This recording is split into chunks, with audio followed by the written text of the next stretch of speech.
Hello दोस्तों, नमस्कार। स्वागत है आप सभी का एग्जाम धुन में। पर्यावरण की आज प्रैक्टिस नंबर 1 हम स्टार्ट करने वाले हैं। अति महत्वपूर्ण 30 क्वेश्चन को हम डिस्कस करेंगे जो आगामी किसी भी प्रतियोगी परीक्षा में आपको काफ़ी बेनिफिशियरी रहने वाले हैं। तो चलिए दोस्तों, लेते हैं पहला क्वेश्चन। यहाँ पर पहला क्वेश्चन है, इनमें से कौन सा जैव अपघट्य पदार्थ है। तो जैव अपघट्य पदार्थ का मतलब ये होता है जो जैविक रूप से क्या हो, आसानी से नष्ट हो जाए, तो वो जैव अपघट्य पदार्थ कहलाता है। ठीक है। इसमें अगर देखा जाए तो जो प्लास्टिक है, पॉलीथीन है, शीशा है, इनमें से कोई ऐसा पदार्थ नहीं है जो आसानी से अपघटित हो जाएगा। तो इसमें ऑप्शन नंबर डी करेक्ट होगा, इनमें से कोई नहीं। अगला क्वेश्चन है, डचिगम राष्ट्रीय उद्यान है, तो ये दोस्तों कहाँ पर है। तो अगर बात करें तो जो डचिगम राष्ट्रीय उद्यान है ये जम्मू कश्मीर के श्रीनगर में स्थित है। ठीक है। और इसकी स्थापना जो हुई थी 1981 में हुई थी। 1981 में डचिगम राष्ट्रीय उद्यान की स्थापना हुई और जम्मू कश्मीर के श्रीनगर में ये अब स्थित है। अगला है, चिपको आंदोलन के प्रणेता कौन थे। तो दोस्तों चिपको आंदोलन जो था इसके प्रणेता सुंदरलाल बहुगुणा जी थे। ऑप्शन नंबर बी करेक्ट है और इनका हाल ही में देहांत हुआ। और 1973 में 1973 में इन्होंने वृक्ष काटने के विरोध में उत्तराखंड में एक अभियान शुरू किया था जिसको वन संरक्षण अभियान के अंतर्गत चिपको आंदोलन के नाम से जाना जाता है। 1973 में इन्होंने ये शुरू किया था। काफ़ी इंपॉर्टेंट क्वेश्चन रहने वाला है। अगला क्वेश्चन स्क्रीन पर आ जाता है, प्रोजेक्ट टाइगर कब लागू हुआ। तो दोस्तों अगर हम बात करें तो टाइगर की संख्या को बढ़ाने और उन्हें संरक्षित रखने के लिए भारत सरकार ने 1 अप्रैल, कब दोस्तों इसको नोट डाउन कर लें, 1 अप्रैल 1973 को, यह क्वेश्चन भी बनता है, 1 अप्रैल 1973 को प्रोजेक्ट टाइगर की शुरुआत की गई। तो 1 अप्रैल 1973 को, ठीक है। और इस प्रोजेक्ट की शुरुआत जो है जिम कॉर्बेट नेशनल पार्क जो कि उत्तराखंड में स्थित है वहां से की गई थी।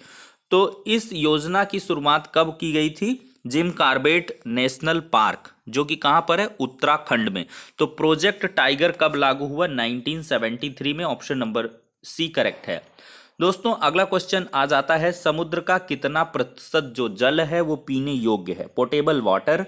तो समुद्र के जल की जो मात्रा 0.65% है वही पीने योग्य है।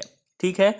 क्योंकि अधिकांश जो जल है वो क्षारकता के कारण नमकीन है।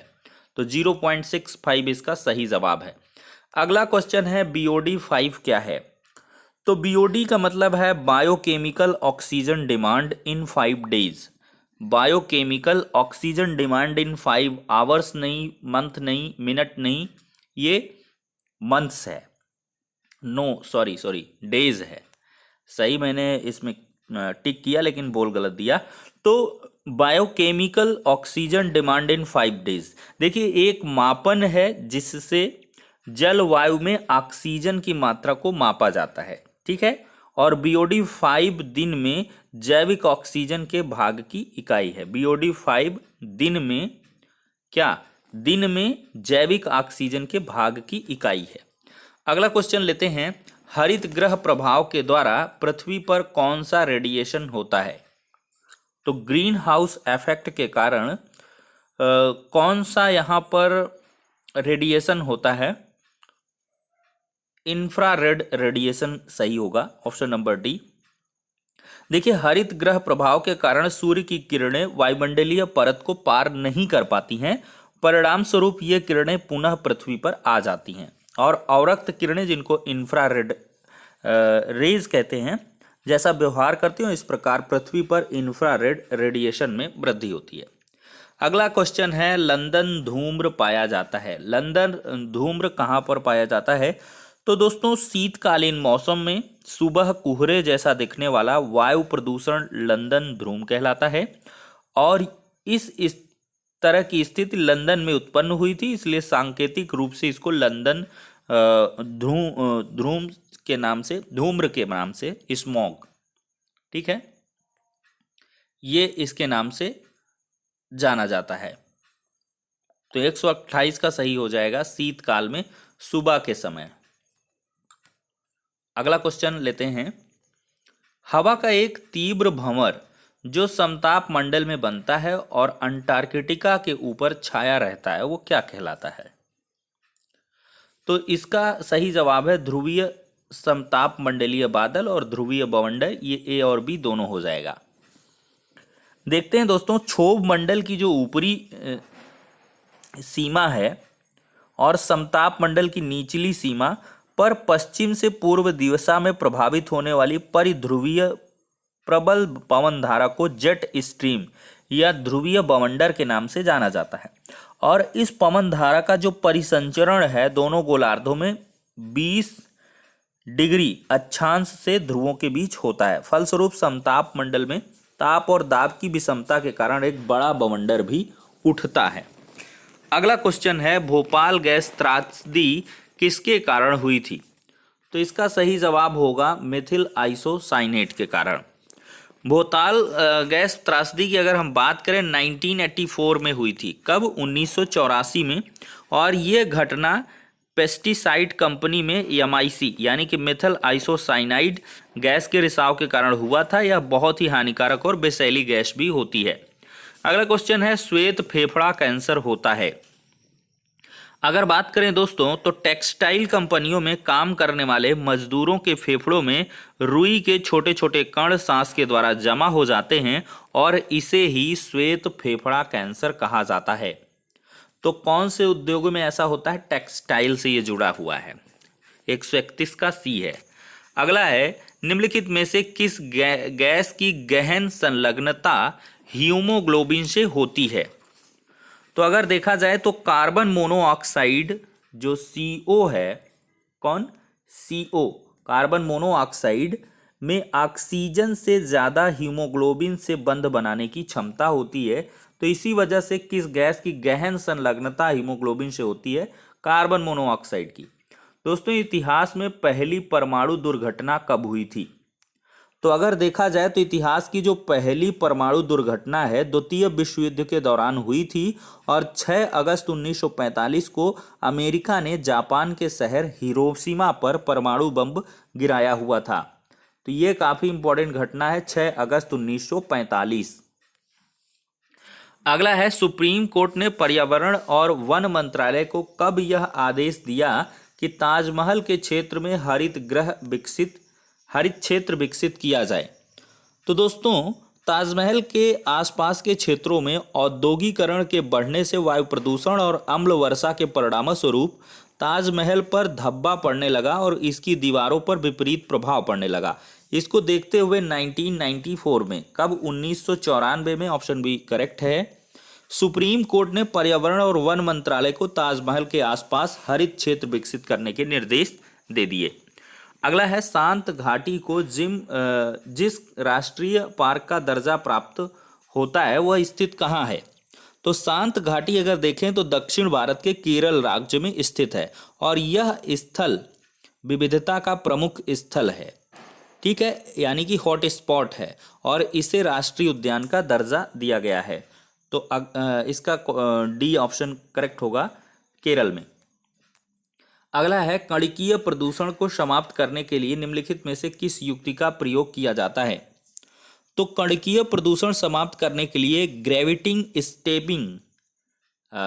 ग्रेविटी सेटलिंग चेम्बर, ठीक है, cyclo collector, fabric filter, Schreiber आदि मशीनों का विकास किया गया है। तो ये सभी सही हो जाएंगे, तो उपर्युक्त सभी इसका सही होगा। Gravity settling chamber, cyclone collector और फैब्रिक फिल्टर, ये सभी इसमें सही हो जाएगा।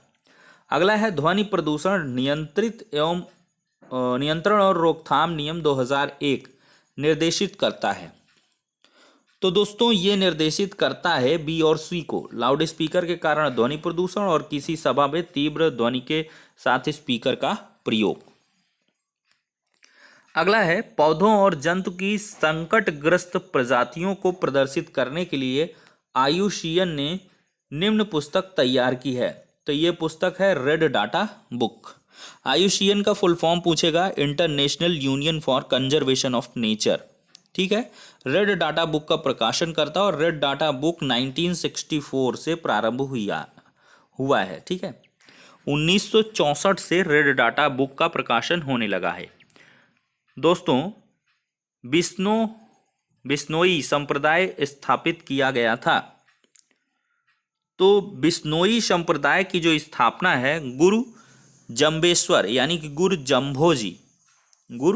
Jambhoji, option number C correct है, द्वारा 15वीं शताब्दी में राजस्थान में किया गया था, बिश्नोई संप्रदाय। अगला है, निम्नलिखित में से किस गैस के कारण पत्तियों का सिकुड़ना, पत्तियों का गिरना, आकार में छोटे होना पौधों में पाया जाता है? तो इसका सही जवाब है पर्यावरण में कार्बन मोनोऑक्साइड की मात्रा बढ़ जाने पर पौधों के श्वसन क्रिया पर बुरा प्रभाव पड़ता है और परिणाम स्वरूप पौधों की पत्तियां सिकुड़कर गिरने लगती है और इससे पौधों का विकास भी प्रभावित होता है। तो कार्बन मोनोऑक्साइड गैस के कारण पत्तियों का सिकुड़ना, पत्तियों का गिरना, आकार में छोटा होना पौधों में पाया जाता है। अगला है, पानी में पाए जाने वाले रेडियो सक्रिय पदार्थों का अंश कारण बनता है। तो अगर देखा जाए तो रेडियो सक्रिय युक्त जल के पीने से मानव शरीर कई प्रकार के रोगों से संक्रमित होता है, जैसे कैंसर हो गया, आंखों से पानी गिरना, ब्रेन ट्यूमर हो गया, डीएनए विखंडन हो गया, आनुवांशिक लक्षणों में परिवर्तन हो गया। तो ये सभी यहाँ पर करेक्ट हो जाएगा। अगला है, महासागर में जल स्तर वृद्धि का क्या कारण है? तो दोस्तों, इसका सही जवाब हो जाएगा ध्रुवीय प्रदेश में बर्फ का पिघलना। तो वैश्विक ऊष्मन के प्रभाव से पृथ्वी का तापमान बढ़ रहा है तथा तापमान के बढ़ने से पहाड़ों तथा ध्रुवीय प्रदेशों में जमे बर्फ पिघलने लगते हैं, जिसके कारण पिघले हुए बर्फ के जल महासागरों में आ जाते हैं और महासागरों का जो जल स्तर है वो बढ़ने लगता है। ऑप्शन नंबर फर्स्ट करेक्ट होगा। अगला है, ग्रीन हाउस प्रभाव सर्वप्रथम पहचाना गया था। तो ग्रीन हाउस गैस का जो प्रभाव है सबसे पहले जॉन बैप्टिस्टे फ्यूरियर द्वारा पहचाना गया था। तो जॉन ये बैप्टिस्टे फ्यूरियर इनके द्वारा पहचाना गया और वर्तमान में इन गैसों की श्रेणी में carbon dioxide, nitrogen dioxide, methane और सीएफसी क्लोरोफ्लोरोकार्बन ये सब आते हैं और इनकी अधिकता से पृथ्वी के तापमान में वृद्धि भी होती है। अगला क्वेश्चन है, निम्नलिखित में से कौन सा वैश्विक तापन के लिए जिम्मेदार है? तो 144 का D, chlorofluorocarbon, methane, carbon dioxide ये सभी जिम्मेदार है। अगला क्वेश्चन लेते हैं, कौन सा अम्ल वर्षा में उपस्थित होता है? तो सल्फर डाइऑक्साइड हो गया।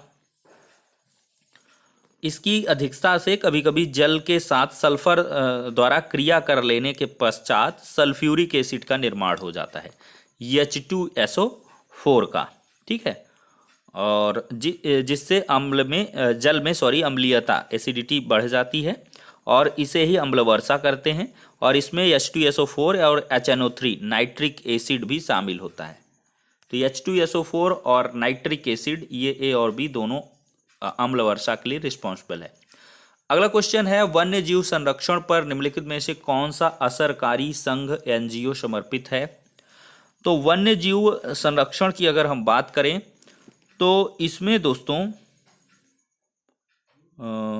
WWF जो संस्था है, ये WWF फॉर नेचर और भारत, ठीक है, संस्था भारत में विश्व स्तर पर एनजीओज के रूप में पर्यावरण संरक्षण के world wide fund of nature, ये सही है।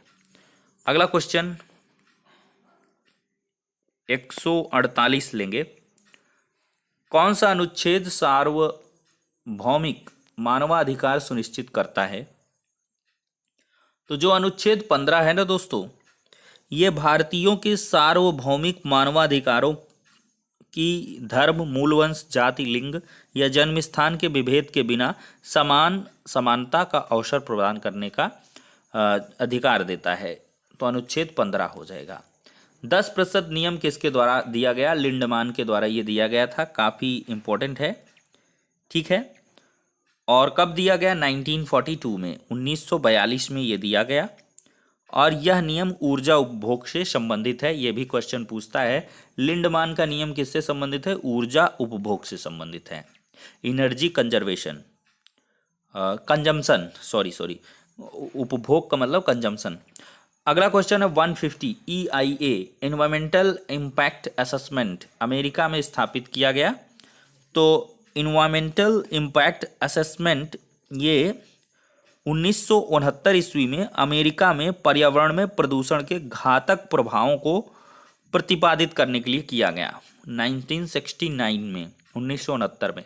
तो दोस्तों 15 मिनट में हमने 30 क्वेश्चन को डिस्कस किया है और वो भी एक्सप्लेनेशन के साथ। तो आपको वीडियो पसंद आई हो तो लाइक एंड शेयर करें और चैनल को सब्सक्राइब अवश्य करें, जिससे कि हमारा और आपका लगातार जुड़ाव बना रहे। तो फिलहाल के लिए इस वीडियो में इतना ही, नेक्स्ट वीडियो में मिलते हैं।